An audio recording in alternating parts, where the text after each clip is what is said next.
17 सितंबर होला रौरी पूजनवा बाबा विश्वकर्मा जी।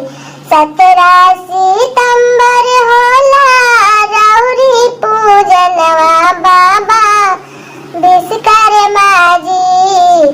कैले बानी दुनिया के रचनाए बाबा रौरे विश्वकर्मा जी। कैले बानी दुनिया के रचनाए बाबा रौरे विश्वकर्मा जी।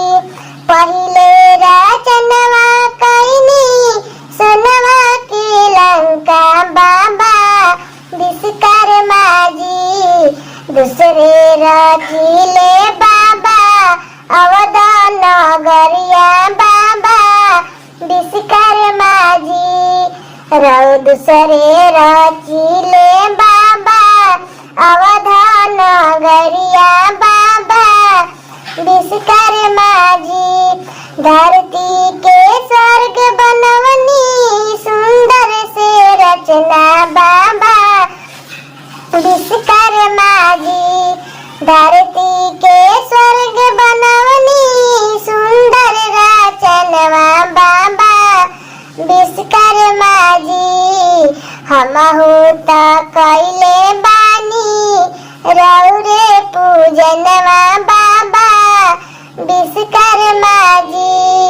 हमहु त कैले बानी रौरे पूजनवा बाबा विश्वकर्मा जी। पियर फूलवा बाबा डलिया सजवनी बाबा विश्वकर्मा जी।